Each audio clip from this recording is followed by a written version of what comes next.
Assalamualaikum warahmatullahi wabarakatuh. Saya akan memaparkan aksi nyata saya, Modul 1.4 Budaya Positif.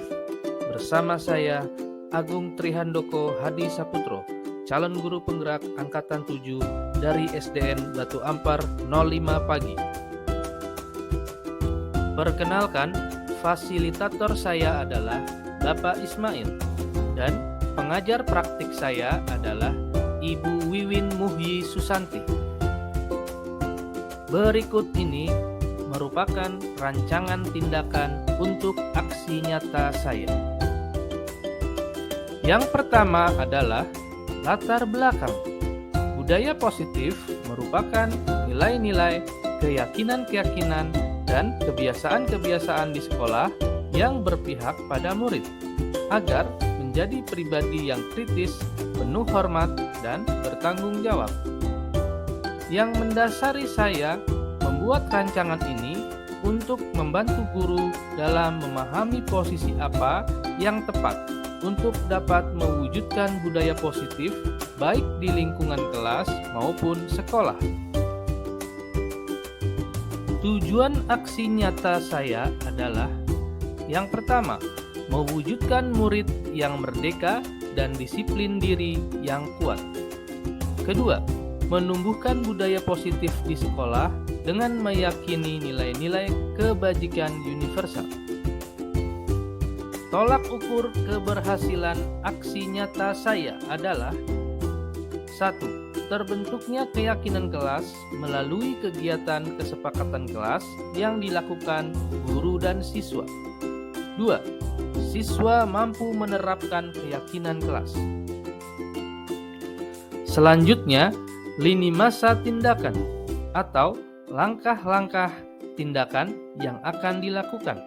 1. Menghadap kepala sekolah untuk menjelaskan pentingnya mewujudkan budaya positif dan keyakinan kelas di sekolah serta meminta izin untuk mendiseminasikan bersama rekan guru.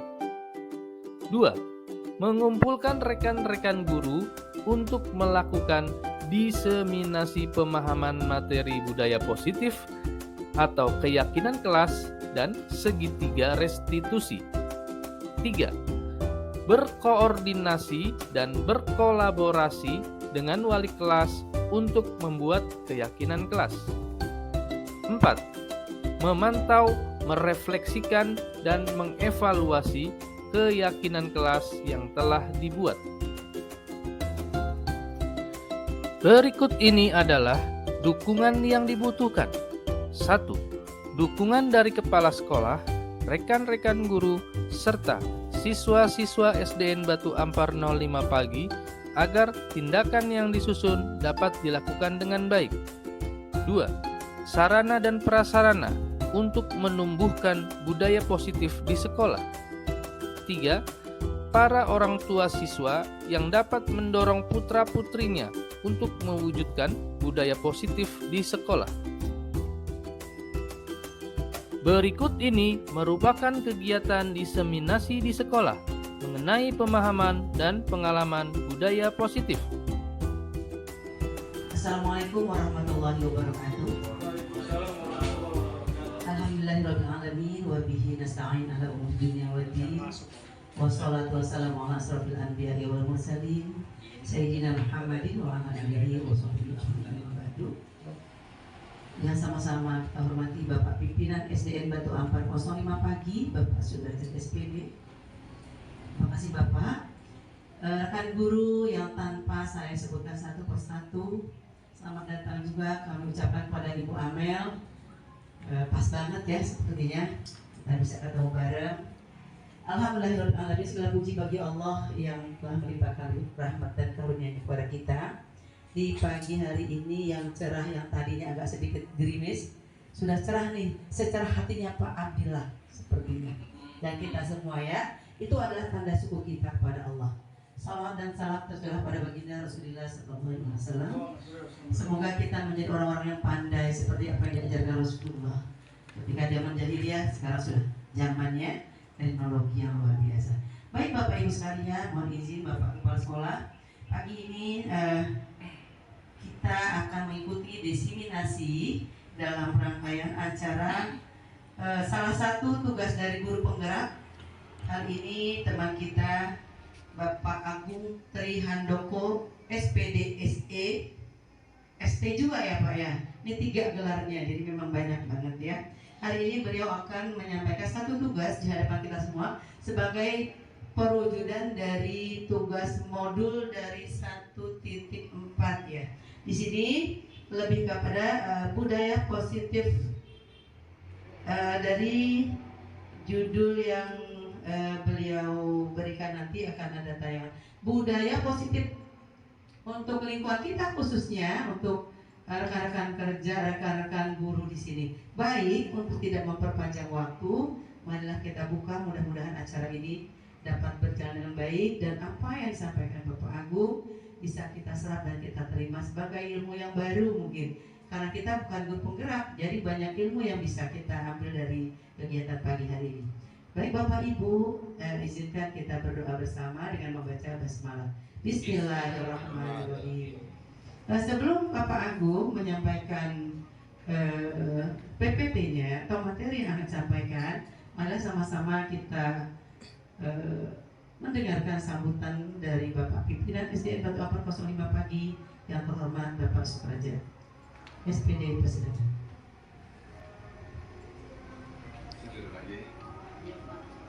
Bismillahirrahmanirrahim. Assalamualaikum warahmatullahi wabarakatuh. Alhamdulillahirrahmanirrahim. Puja serta puji syukur kita panjatkan kehadirat Allah Subhanahu wa Ta'ala. Di Jumat yang berkah ini kita dapat berkumpul untuk sama-sama mendapatkan ilmu baru dari teman kita sebagai guru penggerak angkatan ke-7. Yang memang Pak Agung di sini dipres waktunya, tenaganya, otaknya untuk bisa go di 6 bulan kalau masalah yang seharusnya lebih lama, tapi ini benar-benar dipadatkan. Makanya tiada hari tanpa tugas Pak Agung. Untuk hari ini beliau punya tugas untuk mensosialisasikan ilmunya kepada kita. Semoga menjadi keberkahan buat kita semua. Salam dan salam tercurah kepada junjungan kita Nabi besar Muhammad SAW beserta keluarga dan para sahabatnya, dan mudah-mudahan kita termasuk di dalamnya. Seperti yang tadi Bu Mal sampaikan, memang kita punya satu orang pionir guru penggerak yang S3, SPD, SE dan ST, luar biasa. Haus ilmu, dan mudah-mudahan ini berimbas kepada teman-teman yang lain, karena untuk mendongkrak pendidikan sekarang ranahnya, jalurnya adalah dengan Merdeka Belajar. Untuk guru adalah ikut guru penggerak, sedangkan untuk kepala sekolah ikut sekolah penggerak. Jadi dari situ nanti karir kita akan terus meningkat. Ini tiket Pak Agung sebagai pimpinan sudah di tangan pada saat nanti dinyatakan lulus sebagai guru penggerak. Kedepannya memang seperti itu. Jadi kita dukung bersama apa yang menjadi target Pak Agung, termasuk sudah dibuka lagi peluang untuk yang mau ikut guru penggerak mulai tanggal 12 Desember sampai 10 Januari. Bagi teman-teman yang mau memenuhi kriteria, silakan untuk mendaftar dan mudah-mudahan bisa berprestasi demi kemajuan sekolah kita. Saya rasa itu saja kata sambutan dari saya. Karena banyak yang harus disampaikan Pak Agung. Saya akhiri. Assalamualaikum warahmatullahi wabarakatuh. Waalaikumsalam warahmatullahi wabarakatuh. Terima kasih Bapak. Baik, tidak berpanjang kata lagi, bahwa tadi saya terhilap menyampaikan bahwa kami adalah dari SDN Batu Ampar 05 pagi. Bapak Agung Tri Handoko adalah salah satu guru kami. Ini peserta kita yang ada yang sudah hadir di sini siap menanti ilmu baru, tambah pengalaman baru tentunya dari tayangan sosialisasi atau diseminasi atau pengimbasan ya untuk teman-teman semuanya. Kepada Bapak Agung dipersilakan memulai kegiatan, melanjutkan, silakan. Bismillahirrahmanirrahim. Assalamualaikum warahmatullahi wabarakatuh. Pada yang terhormat Bapak Pimpinan SPD serta rekan-rekan guru yang hadir di pagi hari ini. Saya mengucapkan beribu-ribu banyak terima kasih karena sudah menyediakan waktunya sehingga saya dapat menyampaikan apa yang menjadi kewajiban saya sebagai guru penggerak yang insya Allah akan berakhir pada bulan Juni atau bulan Juli ke depan. Hari ini saya ingin menyampaikan diseminasi tentang budaya positif yang akan saya kembangkan, yang akan saya sampaikan melalui PPT ini. Mudah-mudahan dapat memberikan pencerahan buat kita semua. Salam dan salam beriring tercurah kepada baginda besar Muhammad SAW. Mudah-mudahan kita dalam pengikutnya sampai akhir zaman. Baik, teman-teman, rekan-rekan sekalian, kita mulai saja untuk pembahasan hari ini.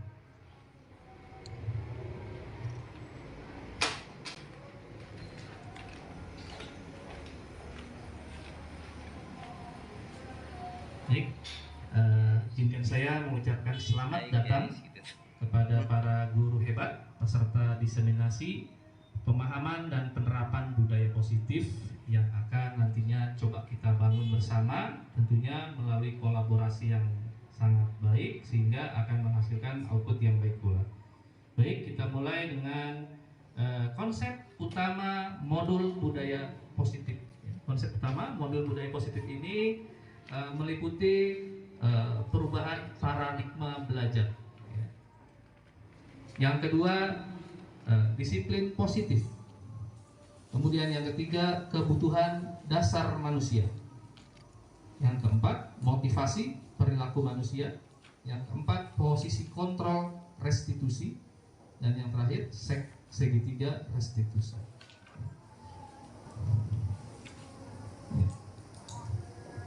Pembelajaran dengan paradigma baru ya, yang saat ini kita gaungkan. Dahulu pembelajaran dengan paradigma baru ini dirancang berdasarkan prinsip pembelajaran yang diferensiasi sehingga setiap siswa belajar sesuai kebutuhan dari tahap perkembangannya untuk mewujudkan profil pelajar Pancasila. Baik, di sini ada kata diferensiasi. Maksudnya diferensiasi ini kita sebagai guru itu harus dapat memantau ya. Kira-kira apa sih kelebihan-kelebihan yang dimiliki oleh anak? Keunikan-keunikannya itu apa? Sehingga akan menjadi indikator kita dapat mengembangkan segala potensi yang dimiliki oleh siswa. Jadi kalau kita memiliki data otentik tentang ada siswa yang pandai berhitung, pandai matematika, kita kembangkan ranahnya di bidang matematika, tentunya akan menambah suasana senang ya, sehingga siswa tersebut dapat lebih termotivasi kembali. Ya, itu utamanya untuk mengetahui diferensiasi kepada murid kita sendiri. Sebagai guru kita harus lebih peka ya, apa sih yang jadi keinginan siswa ya. Kita ini sebagai guru harus bisa menghamba ya, menghamba kepada murid ya. Menghamba kepada murid dalam arti kata kita dapat menuntun siswa apa sih yang menjadi keinginannya, apa sih yang menjadi daya serap yang bisa jadi motivasi kepada siswa kita. Baik, kita lanjut. Ya, di sini disiplin positif. Apa kira-kira yang ada di benak kita? Apa sih makna kata disiplin itu? Mungkin ada yang bisa lebih menambahkan. Iya. Teratur dan tepat waktu. Teratur dan tepat waktu. Ya, identik dengan aturan. Oke, bagus. Ya, bagus sekali. Jadi kata disiplin ini merupakan sesuatu yang dilakukan seseorang pada orang lain untuk mendapatkan kepatuhan. Ya, itulah makna kata disiplin. Ya, supaya orang lain mendapat kepatuhan. Ya. Sebagai pendidik bertujuan mewujudkan siswa yang memiliki disiplin diri sehingga mereka bisa berperilaku dengan mengacu pada nilai-nilai kebajikan universal dan memiliki motivasi intrinsik bukan ekstrinsik ya. Motivasi intrinsik ini yang akan kita kembangkan supaya siswa ini lebih mandiri, bertanggung jawab ya. Ada kalanya motivasi intrinsik ini lebih dikedepankan ya mungkin kita secara sadar atau tidak sadar guru memacu motivasi siswa ini dengan berbagai cara, misalnya dengan suatu hadiah atau tanda bintang lah. Itu adalah bagian dari motivasi ekstrinsik. Sadar atau tidak sadar, motivasi ekstrinsik ini membawa dampaknya kurang baik, ya. Karena siswa ini akan merasa terpacu kalau dibayar, kalau diberi hadiah. Tapi kalau tidak ada bayaran atau hadiah, siswa enggan untuk bergerak, siswa enggan untuk melakukan kegiatan-kegiatan yang sifatnya positif. Nah, ini yang akan kita coba rubah. Bagaimana caranya supaya mengedepankan motivasi intrinsiknya, ya, supaya siswa ini jadi lebih mandiri dan bertanggung jawab. Ya, kemudian disiplin positif merupakan model disiplin yang difokuskan pada perilaku positif, ya, positif dari murid agar menjadi pribadi yang penuh hormat dan bertanggung jawab. Ya, inilah budaya disiplin positif, ya, yang muaranya itu kepada perilaku positif murid yang akan kita coba gali kira-kira disiplin apa yang bersifat positif yang ada di siswa ini akan kita coba lebih dalam lagi, kita gali ke depan. Ya. Mengenai kebutuhan dasar manusia, ya, yang pertama bertahan hidup, ya. Jadi kebutuhan dasar manusia ini yang paling utama tujuannya untuk bertahan hidup, ya. Bersifat fisiologis, secara fisik membutuhkan kesehatan, membutuhkan rumah, ya, makanan. Itu adalah kebutuhan fisik, kebutuhan dasar yang paling utama sebelum kebutuhan-kebutuhan lain bisa terpenuhi. Nah, secara lebih lanjut kebutuhan yang kedua yaitu kebutuhan akan kasih sayang dan rasa diterima. Ya, terkadang siswa ini membutuhkan hal yang demikian, sadar atau tidak sadar, kita mungkin akan berpikir negatif kalau ada siswa yang cenderung membuat cari-cari perhatian, ya, tapi cari perhatiannya mungkin yang ke arah konotasinya negatif, ya, bukan yang positif. Nah, inilah sebenarnya yang dicari itu adalah bentuk kasih sayang dan rasa diterima di dalam kelompoknya, sehingga siswa ini cenderung untuk membuat sesuatu yang menarik perhatian buat teman-temannya. Nah, jadi kita bisa mengarahkan bagaimana caranya supaya kebutuhan yang ada dalam diri siswa ini diarahkan kepada yang lebih positif, misalnya dengan tayangan literasi, ya, kemudian menampilkan hasil karya siswa yang bisa ditampilkan, itu yang dalam bentuk positifnya. Kemudian yang ketiga, penguasaan pengakuan atas kemampuan, ya. Kalau ada siswa yang berprestasi, kalau ada siswa yang punya kemampuan lebih, tentunya ingin dieksistensikan, ingin diakui keberadaan tentang keahliannya, pengetahuannya, ya. Jadi ini adalah suatu kebutuhan siswa yang harus kita apresiatif. Kalau ada siswa yang menang dalam kegiatan olimpiade atau pertandingan, kita harus bisa mengapresiasinya, ya, karena itu merupakan bagian dari suatu kebutuhan siswa akan keberadaannya diakui dalam suatu komunitas kelompoknya, sehingga dia akan merasa lebih termotivasi kembali. Ya, itulah kebutuhan dasar manusia yang ketiga tentang penguasaan, pengakuan atau kemampuan. Kemudian kebutuhan akan yang keempat, kebebasan, ya. Kebebasan ini dalam arti kebutuhan akan pilihan-pilihannya ada, gitu, ya. Kalau ada siswa yang menurut dalam pikiran mereka dalam belajar itu merasa jenuh, merasa bosan, sehingga dia akan timbul keinginan untuk bebas. Ya, saya pengen bebas, nggak mau terikat. Tapi bebas dalam arti kata di sini kita harus bisa mengarahkan kepada bebas yang bertanggung jawab. Supaya bebas ini dalam arti tuntunan dari guru bisa mengarahkan siswa ini menjadi yang tidak salah jalan. Ya. Kemudian yang kelima yaitu kebutuhan akan kesenangan. Ya. Kita fun bahasa, fun untuk kesenangan. Iya. Jadi kadang-kala siswa di kelas ini membutuhkan suatu perhatian yang bersifat tujuannya untuk kesenangan. Kita harus apresiasi itu. Kita harus akomodir kira-kira apa yang bisa membuat hati mereka senang saat belajar. Mungkin dengan situasi yang padat belajarnya, ya, sehingga timbullah kejenuhan-kejenuhan. Nah, kita sebagai pendidik harus bisa menuangkan ide-ide kita sehingga kita bisa memberikan suatu kesenangan dalam belajar, dan siswa ini jadi tidak merasa jenuh di kelas, ya, baik itu dengan iringan-iringan tampilan-tampilan yang ditayangkan, ya, sebagai bentuk pembuka pembelajaran. Jadi kita merasa lebih terpancing kembali, ya, merasa lebih dirangsang untuk bisa masuk ke poin utama belajar sebelum masuk ke poin selanjutnya. Ya, itu tentang kebutuhan dasar manusia. Ya, lanjut kepada motivasi perilaku manusia. Ya, jadi motivasi apa sih dari kata motivasi ini? Nah, bentuknya apa sih realnya motivasi kita tuh motivasi. Jadi motivasi itu apa sih sebenarnya gitu? Ada yang bisa menambahkan barangkali? Ya, merupakan dorongan. Betul sekali. Ya, motivasi adalah bagian dari dorongan yang timbul pada diri seseorang secara sadar atau tidak sadar untuk melakukan suatu tindakan dengan tujuan tertentu. Ya. Untuk menghindari ketidaknyamanan atau hukuman, ya, murid melakukan disiplin diri karena ia takut dihukum.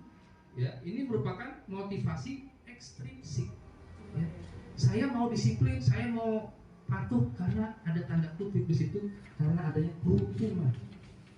Sadar atau tidak sadar, kita sebagai guru cenderung lebih mengedepankan suatu hukuman kepada siswa supaya mengikuti apa yang menjadi keinginan kita. Ya. Jadi kalau tidak mau mengikuti tanpa adanya suatu kesepakatan, kita tidak tahu kalau seandainya kita dihukum, kita mau dikasih hukuman apa. Siswa tidak tahu karena tidak ada kesepakatan di situ. Nah, itulah yang merugikan siswa sebenarnya. Karena apa? Guru dengan bisa aja dengan satu terlintas dalam benak pikirannya, udah kamu dihukum hormat bendera atau dihukum secara fisik yang lainnya. Nah, ini tentu akan berdampak kepada psikologi siswa. Jadi kita harus bisa mengalihkan hukuman yang sifatnya berbentuk hukuman fisik. Ya. Kemudian yang kedua, mendapatkan imbalan atau penghargaan dari orang lain. Ya, reward dalam arti katanya. Kemudian murid melakukan disiplin diri karena ia ingin mendapat imbalan. Ini yang merupakan motivasi ekstrinsik juga. Ya. Sadar atau tidak sadar, saat kita melakukan pembiasaan diri, kita coba mengangkat motivasi siswa kita ini dengan cara memberikan suatu hadiah. Ya, hadiah yang dalam arti bisa membuat kesenangan buat siswa itu. Ya. Sehingga siswa jadi merasa lebih semangat memberikan pernyataannya, memberikan ungkapan jawabannya. Ya, tapi sebenarnya itu hanya sifatnya sementara saja. Ya. Karena adanya sesuatu yang ingin dia ambil di situ. Beda dengan kalau dari intrinsik, ya. Ya, itu dari dalam diri, ya. Bukan karena hal-hal lain, itu karena murni dalam diri kita. Ya. Karena adanya suatu kemandirian kita, tanggung jawab kita, ya. Itu yang harus kita bisa kedepankan. Nah, seperti yang ketiga, menghargai diri sendiri dengan nilai-nilai yang mereka percaya. Murid melakukan disiplin diri karena sadar akan nilai kebajikan ini merupakan motivasi intrinsik. Ya. Ada nilai kebajikan di sini, nilai-nilai baik. Ya. Nilai-nilai baik itu yang kalau kita angkat, ya, yang bersifat universal, ya, karena kita adalah suatu negara yang banyak perbedaan, misalnya dalam bentuk kebajikan yang toleransi, persatuan, menghargai, itu yang kita coba utamakan, ya, sehingga bisa meminimalisir terjadinya perbedaan-perbedaan yang berujung kepada pertengkaran atau keributan. Kita lanjut. Ya. Kita akan masuk posisi kontrol guru dengan identitas gagal. Kita coba simak di sini. Apakah kita sudah termasuk kategori yang mana di sini? Ya. Ada posisi kontrol sebagai penghukum. Ya. Ciri-cirinya apa? Orang yang punya posisi kontrol sebagai penghukum. Satu udah kelihatan, yaitu dia menghardik, menunjuk-nunjuk siswa, ya, membentak-bentak, menyakitkan, ya, menyakiti hati siswa, ya, sehingga siswa merasa tidak nyaman dengan kondisi yang dihardik, dibentak, ditunjuk-tunjuk, seolah dirinya itu benar-benar merasa didakwa, iya, sehingga merasa dirinya itu benar-benar bersalah banget, ya. Apa akibatnya? Murid akan menjadi takut, ya kan? Apalagi? Ya, trauma, ya, betul sekali, trauma. Jadi dia kalau trauma ini pasti akan melekat dalam ingatan, ya, bahkan mungkin sampai dia lulus, bahkan sampai 20 tahun ke depan itu tidak hilang. Dia akan nempel di kepala otak kita, ya, gitu. Jadi kita harus bisa membawa ranah penghukuman ini sedemikian rupa untuk dihindari, karena dampaknya kepada siswa yang kurang baik, ya, seperti yang tadi akan merasa rendah diri, ya, siswa dendam mungkin, ya, saya kesal, awas, dalam hati mengancam, nanti kalau saya udah lulus, saya udah jadi orang, dia dalam hati akan menunjukkan kepada orang tersebut yang menghina saya bahwa saya tidak sedemikian itu. Saya akan buktikan itu. Nah, kalau nanti udah terbukti, dia akan berusaha ya bertemu dengan orang yang pernah menghina dia, ya, dan dia mungkin akan berkata-kata sebaliknya, ya ini nanti tidak baik nanti seperti itu. Ya. Kemudian yang kedua, sebagai posisi kontrol termasuk dalam identitas gagal, yaitu membuat merasa bersalah. Apa sih ciri-ciri khusus kepada posisi kontrol orang yang membuat merasa bersalah? Guru akan menunjukkan kekecewaan yang mendalam, ya, dengan nada suaranya yang begitu menusuk hati, ya, mengiris hati. Dia akan mencoba menyentuh siswa hatinya, ya. Nah, kamu gak kasihan sama bu guru, coba kamu lebih peka, ya.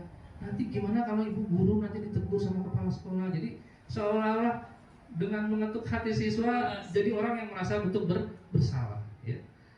Membuat murid merasa bersalah, murid jadi rendah diri. Ini akibat dampak dari guru yang menggunakan posisi kontrol sebagai orang yang membuat merasa bersalah, ya.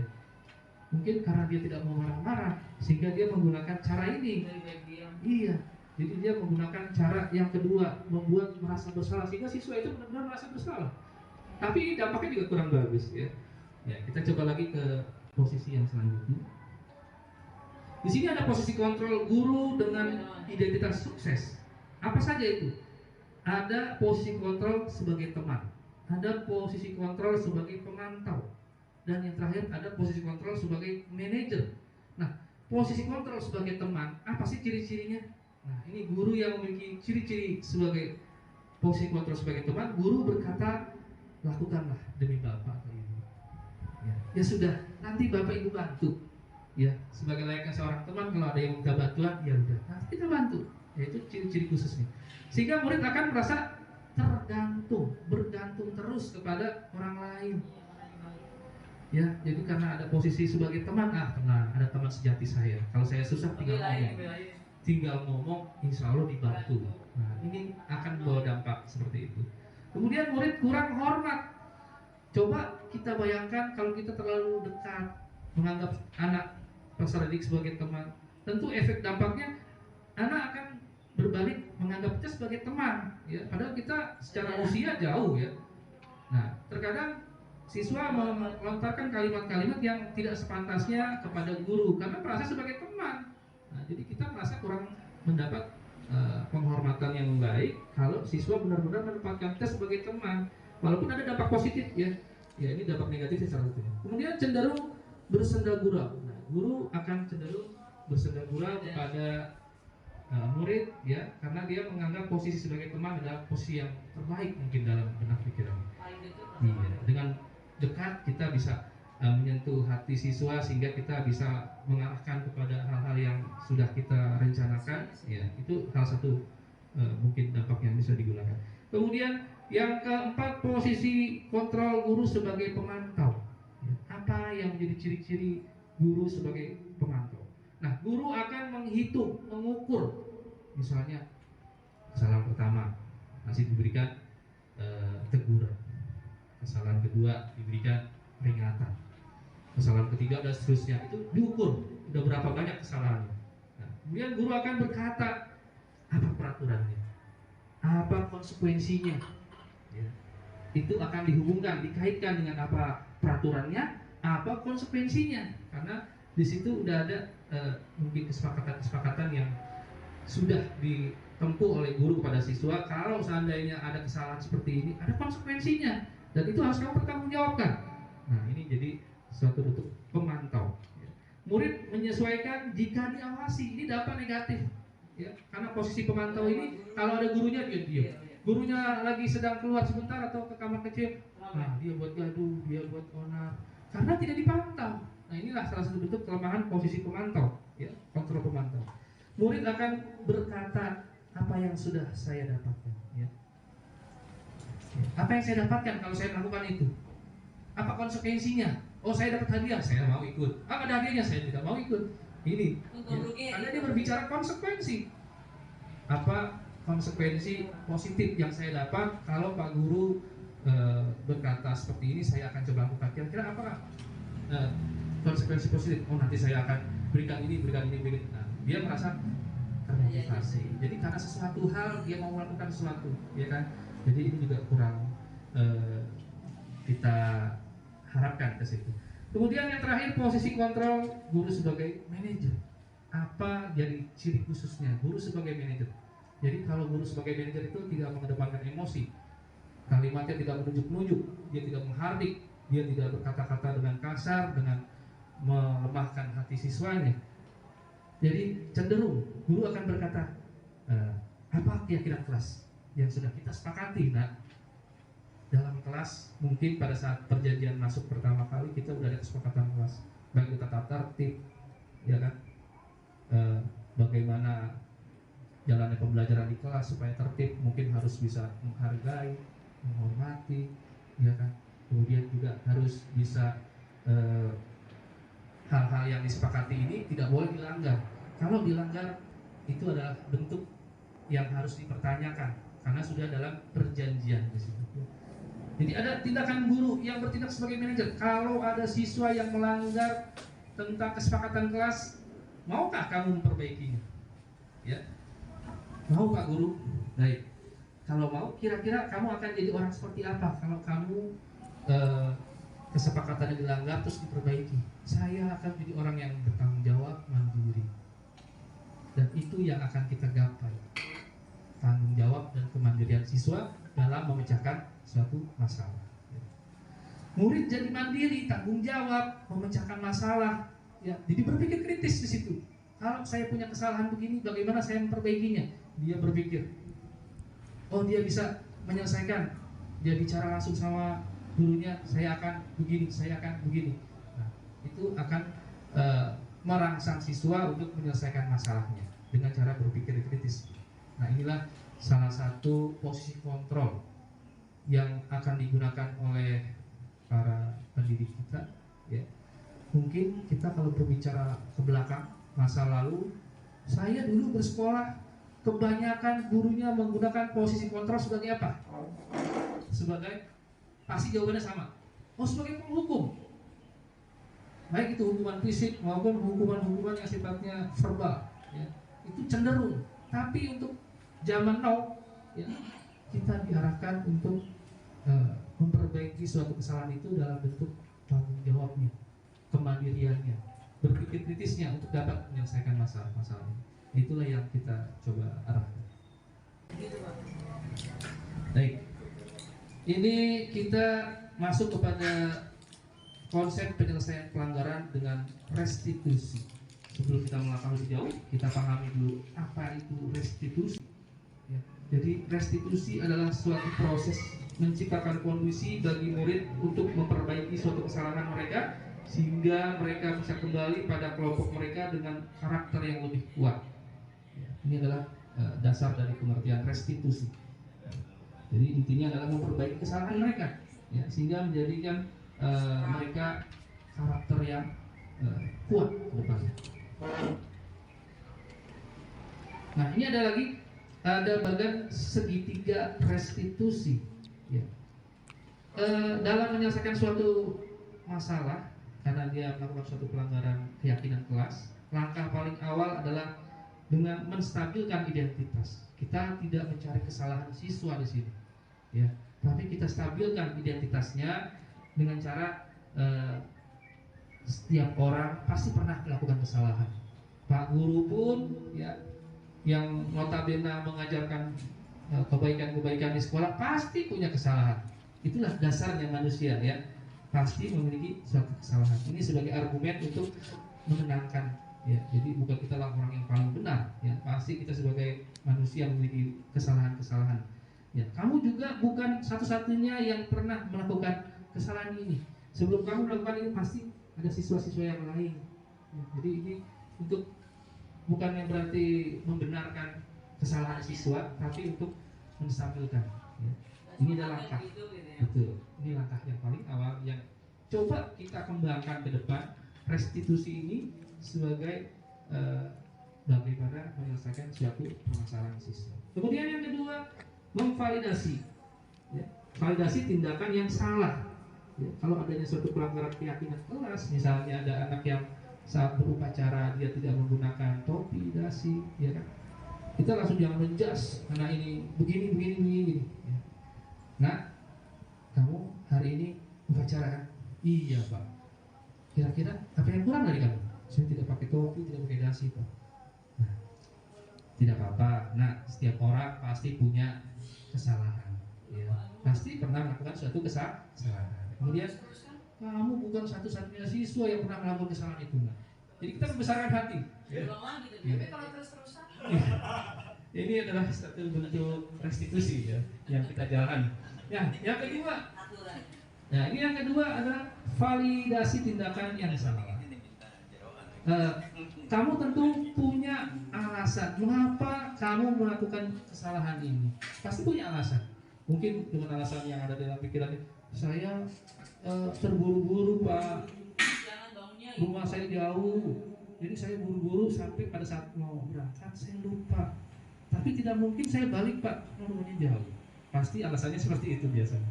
Ya, jadi kita tanya lagi, ya, kamu tentu punya alasannya. Alasannya kita gali. Kenapa alasannya? Ya. Terus posisi yang ketiga, posisi terakhir ketiga restitusi ini, nah apa keyakinan kelas kita kalau lagi upacara? Oh, siswa harus menggunakan topi dasi Pak. Nah itu tahu. Kira-kira kamu mau nggak memperbaiki kesalahan? Hanya itu aja. Ya, mau tidak? Dia berjanji, komitmen di sini. Kita ambil komitmen siswa. Saya janji Pak tidak akan mengulangi kesalahan saya. Insya Allah Senin yang akan datang saya akan lengkap menggunakan atribut. Ya, itu adalah memperbaiki kesalahan yang dia saat ini lakukan. Kemudian kalau kamu sudah memperbaikinya, kamu akan menjadi orang yang seperti apa? Ditanya, dia akan menjawab, saya akan menjadi orang yang bertanggung jawab, mandiri, dan lain hal. Nah, kata itu yang kita ingin kuatkan, ya, tanggung jawab dan kemandirian. Ya. Jadi di sini sebagai bentuk restitusi kita dalam menyelesaikan permasalahan tidak harus mengedepankan ke dalam bentuk hukuman, tapi lebih dikedepankan kepada sisi humanisnya, berpikir kritisnya. Kalau kamu salah, apa yang kamu lakukan? Kamu mau janji nggak memperbaiki kesalahan ini? Itu adalah suatu komitmen yang kita pegang, ya, supaya siswa ini dapat diperlakukan lebih humanis saat dia lulus dari sekolah. Mungkin dia akan merasa terkenang bahwasanya sekolah ini memberikan sesuatu yang mengenang, ya, mengesankan, mungkin seperti itu. Kita lanjut. Ya, penerapan segitiga restitusi. Ya, tadi sudah dijelaskan bagiannya, ya, yang paling bawah tadi menstabilkan identitas. Guru akan berkata, berbuat salah itu tidak apa-apa. Itu hanya untuk menstabilkan, ya. Berarti bukannya boleh, gitu ya. Hanya untuk menstabilkan hatinya. Berbuat salah itu tidak apa-apa, nak. Setiap orang pasti pernah melakukan suatu kesalahan. Temanmu juga pernah melakukan kesalahan seperti itu.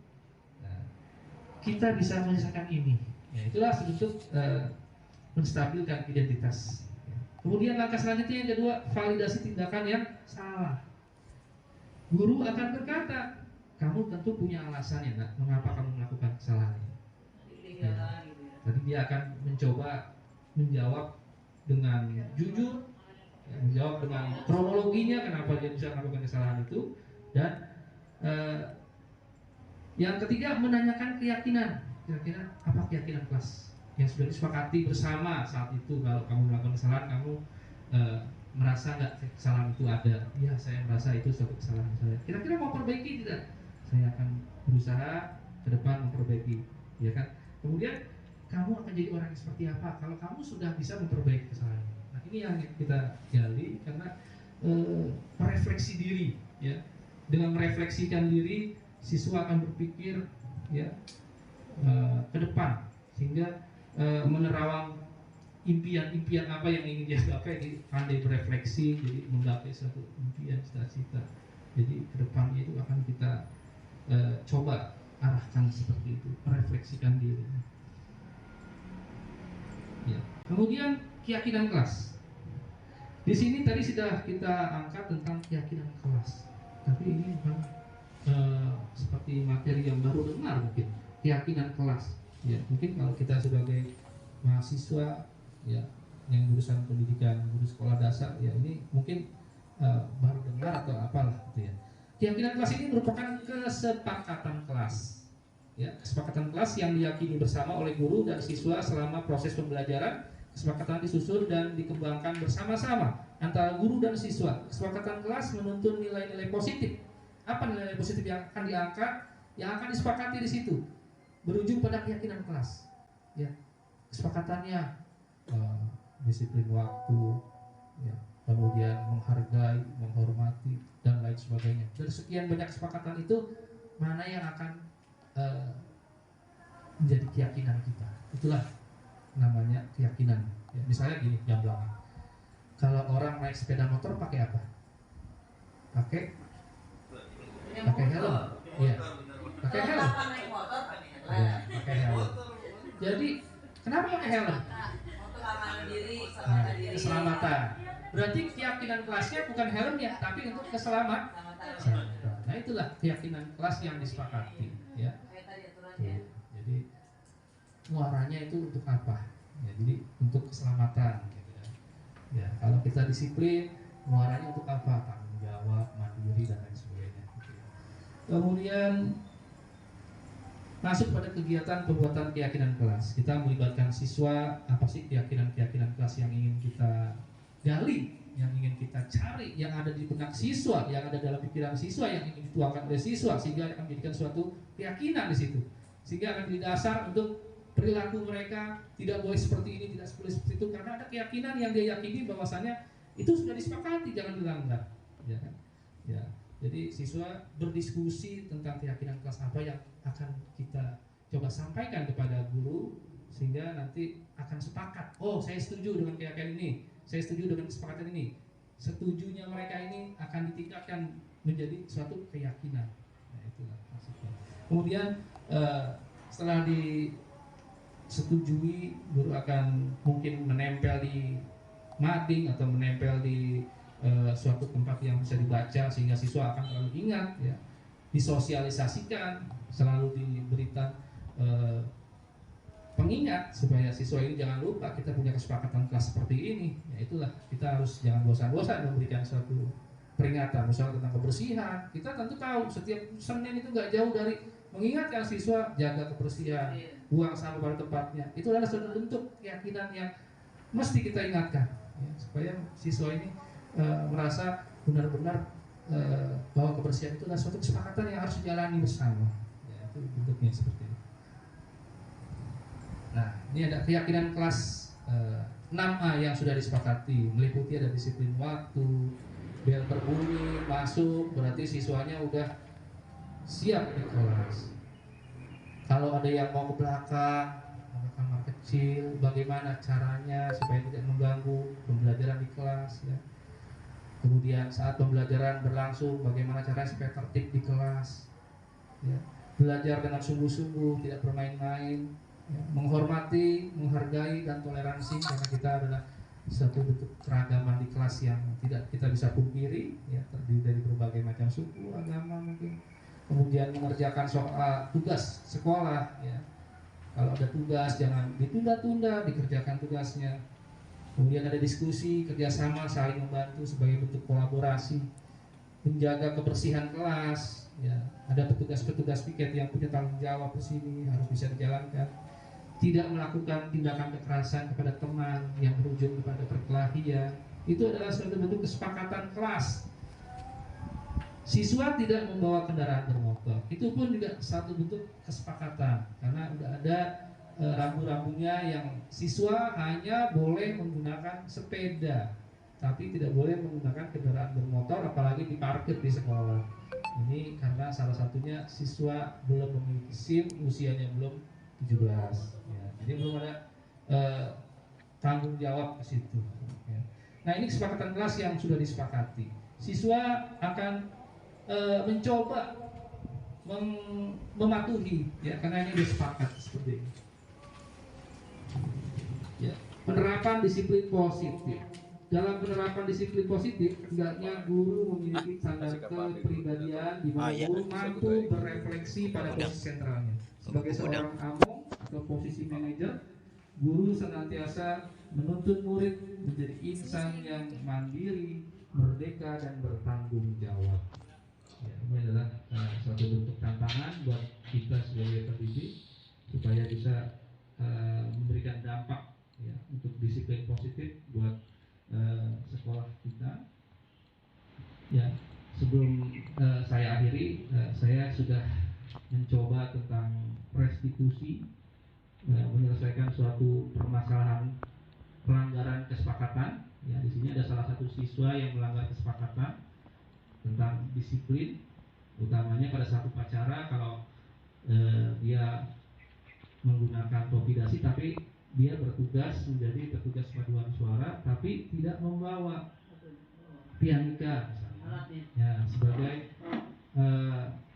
paduan suara yang bertugas pastinya menggunakan pianika untuk bisa digunakan saat upacara. Bagaimana kisahnya? Kita simak sama-sama. Selamat pagi Mia Salimah. Mengapa wajah Bapak murung? Apa ada sesuatu yang dipikirkan? Saya lupa membawa pianika, Pak Guru. Oh iya, tidak apa-apa. Semua orang pernah melakukan kesalahan. Seperti pada minggu yang lalu ada teman kamu yang tidak membawa pianika saat menjadi petugas upacara. Tapi saya takut dihukum, Pak Guru. Tidak apa-apa. Kamu melakukan kesalahan ini pasti ada alasannya kan? Iya, Pak, betul. Tadi saya bangun kesiangan karena terburu-buru, jadi lupa membawa pianika. Nah, Mia Salimah, sudah bagus kamu tidak terlambat datang ke sekolah. Ya, cuma ketinggalan pianika saja. Berarti Mia Salimah sudah tepat. Ya, cepat siap-siap berangkat ke sekolah. Nah, sekarang kita lihat Mia Salimah tidak membawa pianika. Untuk kelengkapan paduan suara, kira-kira tindakan Mia Salimah itu melanggar keyakinan kelas atau tidak? Iya, Pak, saya melanggar keyakinan kelas. Keyakinan kelas yang apa yang seperti dilanggar Mia? Saya tidak disiplin waktu, Pak, jadi terburu-buru sampai lupa membawa pianika. Kira-kira kalau disiplin waktu itu penting, kira-kira penting tidak buat kamu disiplin itu? Penting, Pak. Kalau itu penting, tindakan apa yang Mia Salimah lakukan ke depannya? Saya akan bangun di sekolah. Caranya dengan mengasah Supaya apa? supaya bangun di tadi. Bagus, kalau kamu sudah memperbaikinya, kamu akan menjadi orang yang seperti apa? Saya akan menjadi orang yang disiplin dan mandiri, Pak. Oke, baiklah. Kalau seperti itu, sekarang Mia Salimah kembali ke barisan. Kita siap-siap untuk mengikuti upacara ya. Iya, Pak, terima kasih. Oke, sebentar. Udah toh? Belum. Sampai tepuk tangan aja. Videonya udah habis, udah mau pacaran, besok bawa itu dia kalau tinggalan Demikian ya. kegiatan diseminasi tentang budaya positif yang saya sampaikan. Mudah-mudahan dapat memberikan manfaat buat kita sebagai pendidik. Akhir kata, wassalamualaikum warahmatullahi wabarakatuh. Waalaikumsalam warahmatullahi wabarakatuh. Ya langsung closing. Ada sanksi tanya jawab. Izin bertanya. Mati sih. Sudah izin ya. Izin ke belakang. Ini gimana Bu? Orang absensi berapa? Cek, oke. Baik Bapak Ibu, untuk selanjutnya ada sesi tanya jawab. Jikalau ada yang mau tanyakan, Nanya kan izin. ya silakan Bu Teti. Bismillahirrahmanirrahim. Assalamualaikum warahmatullahi wabarakatuh. Waalaikumsalam. Saya Bu Teti, guru kelas 3. Mau bertanya Pak, Ya. mengenai seperti tadi ada anak yang tadi Pak Agus sampaikan mengenai beberapa hukuman. Ya. Nah, itu ada kejadian yang tadi memang kita kan tidak boleh menghukum anak yang tanpa alasan, paling tidak mendidik. Ada anak kalau yang sudah tadi kayak tadi disepakati tahu-tahu upacara. Awal kita menanyakan gitu dia sudah tahu aturannya upacara itu harus memakai atribut. Tetapi anak itu berulang-ulang melakukan hal yang sama. Nah itu bagaimana tuh mengatasinya Pak? Dengan anak yang itu juga lagi. Padahal dia sudah berjanji. Awal kita oke deh dia memang mungkin kesiangan. Kedua kata topinya terbang. Oke kita masih inilah kita masih pahami. Tapi besok-besok kan menjadi karena kita tidak ada yang hukuman yang mungkin membuat dia penjara ya. jadinya terus-terusan dengan itu. Bagaimana ya Pak mengatasinya? Terima kasih Pak Agung. Oke, Bu Teti, kita dengarkan penjelasan dari Pak Agung ya. Baik, terima kasih kepada Bu Teti yang sudah memberikan pertanyaan bagus ya untuk terkait dengan posisi kontrol sebagai guru. Apa yang harus dilakukan oleh guru? Apakah tidak boleh memberikan hukuman? Ya. Sedangkan siswa selalu berulang-ulang kali melakukan suatu pelanggaran. Ya, inilah bentuk kesabaran kita sebagai guru yang selalu diuji di sini.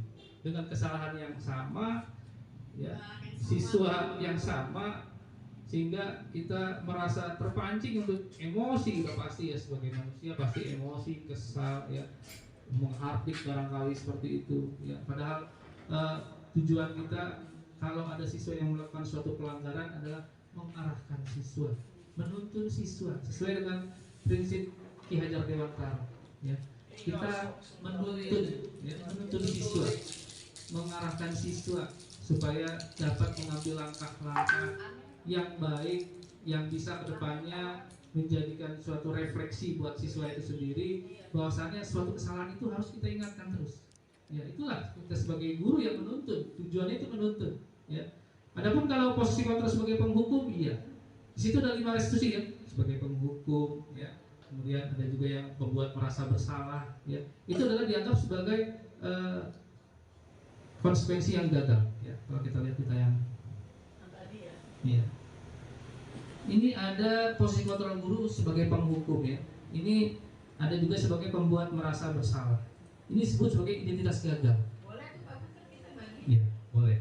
Jadi identitas gagal ini guru bisa melakukan suatu penghukuman, ya. Tapi kita harus tahu dampaknya apa kalau kita berikan hukuman ini. Iya. Bukan berarti hukuman ini bukan satu pilihan yang apa? Satu-satunya ada pilihan lain mungkin yang lebih baik dari penghukum, ada membuat merasa bersalah, mungkin kita ketuk hatinya, tapi juga dikatakan sebagai identitas gagal di sini. Apa? Kesepakatan ya? Nah, dasarnya itu kesepakatan. Iya, meskipun sudah kesepakatan, tapi itu anak tetap saja. Kita kembalikan ke diri siswa. Nah, kamu sudah sepakat kan? Iya Pak, iya Bu Guru. Kemarin di awal kesepakatannya apa? Kalau upacara saya harus pakai topi dasi, kemudian atribut-atribut yang dikenakan setiap hari Senin sesuai seragamnya, tidak boleh berbenturan dengan peraturan. Itu kesepakatan. Kalau kamu tahu kesepakatannya itu seperti itu, apa yang menyebabkan kamu tidak melakukan kesepakatan ini? Kita tanya, itu sebagai bentuk refleksi siswa. Iya, kita ada komunikasi. Karena dengan bertanya, dengan berkomunikasi, siswa akan menjadi reflektif.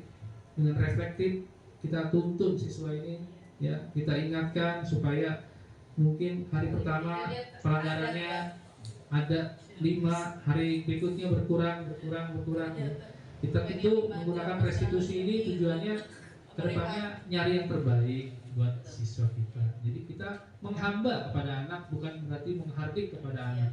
Itu yang menghamba. Kalau ada ibu punya anak kecil di rumah, anaknya masih di bawah 5 tahun, pengen minta ini, minta itu, kita ikuti pasti. Ya, jadi kita pengen menghamba, ya, menghamba. Jangan sampai nanti kita perlakukan anak dengan kasar, kita akan menyesal di kemudian hari. Nah, kita harus bisa mereview kira-kira ini kan anak titipan, kita harus lakukan seperti apa, jangan sampai kita hardik, kita habis sakiti dia, ya, dengan kemauan yang kita pingin, gitu kan. Kita nggak mau apa sih keinginan anak, misalnya gitu kan. Jadi kembali kepada tujuan pembelajaran kita yang berpusat kepada peserta didik, kita menghamba kepada anak, apa sih maunya anak, tapi dengan tanda kutip maunya harus sesuai dengan aturan-aturan yang berlaku. Apa mungkin dilihat dari karakternya kali Pak? Bisa, karena mungkin kita kalau kayak gitu kita berarti kita latar belakang keluarga bisa jadi ya. Setelah saya buka itu, kalau memang satu itu pengaruhnya besar banget Pak. Ya. Jadi dia bukan hanya di situ, di dalam pun. Jadi setelah itu ternyata dia iri dengan anak yang berkebutuhan khusus. Kembali kebutuhan. Jadinya setelah saya tanya kan, saya tanya terdekati, kamu kenapa iri sama Rehan? Lah kamu Rehan tuh beda. Gitu. Di sini tadi sudah setelah kita pendekatan betul. seperti itu. Jadi Jadi kembali kepada kebutuhan dasar siswa itu apa sih? Ada siswa yang pengen diperhatikan ya? Iya, dia nggak ngerti, nggak paham rehan itu apa, Iya. nggak paham. Dia tuh seolah caprok tiap hari, Iya, cari benar. perhatian terus. Karena mereka butuh, siswa ini butuh diperhatikan. Jadi dia melakukan hal-hal itu karena tujuannya ingin memperhatikan. Mungkin. Apa yang diperhatikan? Mungkin dari sisi kasih sayang. Di rumah tidak dapat Iya, mungkin. benar. Ternyata dia pas setelah saya itu di rumah kurang Ya, perhatian. di rumah tidak dapat perhatian yang cukup dari orang tua, dia akan cari di lingkungan yang lain Iya. di sekolah. Dia akan cari perhatian ke gurunya. Caranya salah ya. Nah, Caranya itu yang mau salah. kita luruskan. Dia nggak ngerti. Betul. Kita coba arahkan perhatiannya ke yang positif, misalnya dengan prestasi, dengan literasi, ya itu yang coba kita arahkan ke sana. Yang positifnya juga itu juga tampilkan. Betul. Kita gali. Anak itu nggak selalu melulu punya kelemahan, pasti ada kelebihan, Yang kita kelebihannya. tidak tahu padahal. Nah, itu yang kita Iya. cari tahu Ada kelebihannya. kesempatannya. Jadi kita mencari data di luar di orang tua bagaimana Iya. lingkungan. Jadi saya cari informasi seperti itu. Saling melengkapi, betul. Di Kekurangan-kekurangan. lingkungan tetangganya kebetulan Iya. ada yang dekat sekolah. Jadi kita tanya dia di rumah gimana, Betul pantesan. Iya, Memang orang tuanya karena kerja kan Pak. betul. Oke. Oke, kira lebih Terima demikian. kasih Pak Agung. Terima kasih sama-sama. Saya kembalikan lagi kepada moderator. Terima kasih banyak Pak Agung. Ada yang mau iya, bertanya lagi ada Bapak rapat Ibu ya? atau sudah? Masih ada yang disampaikan Pak Agung? Kali ya.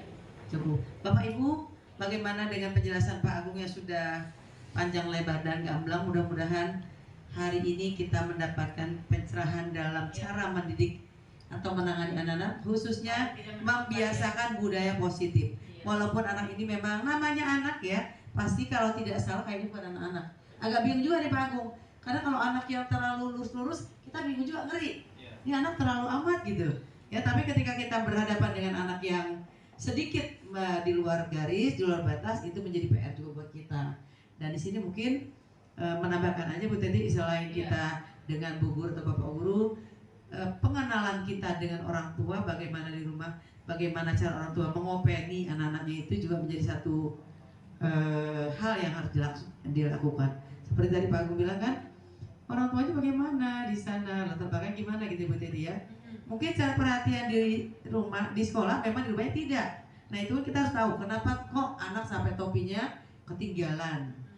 Artinya tidak hanya anak, orang tuanya kita harus cross check. Diingetin dong anaknya masuk sekolah, paling tidak mereka salaman, orang tua lihat mukanya, lihat kelengkapannya. Ya barangkali itu ada tambahan Pak Agung. Boleh tepuk tangan yang meriah buat Pak Agung sebagai satu bentuk sejarah dalam menyampaikan materi di salah satu tugas modul 1.4 ya, itu yang sudah disampaikan Pak Agung, pasti banyak manfaat dan guna buat kita semuanya. Dan kita doakan Pak Agung bisa sukses, lancar, senantiasa diberikan kemudahan untuk tugas-tugas berikutnya dan sehat walafiat. Dari itu saja mungkin yang dapat saya dan Pak Agung sampaikan. Mudah-mudahan semua menjadi hal yang positif buat diri kita semuanya. Billahi taufiq wal hidayah. Assalamualaikum warahmatullahi wabarakatuh. Demikianlah kegiatan diseminasi tentang budaya positif. Mudah-mudahan dapat memberikan manfaat buat kita semua. Akhir kata, wassalamualaikum warahmatullahi wabarakatuh.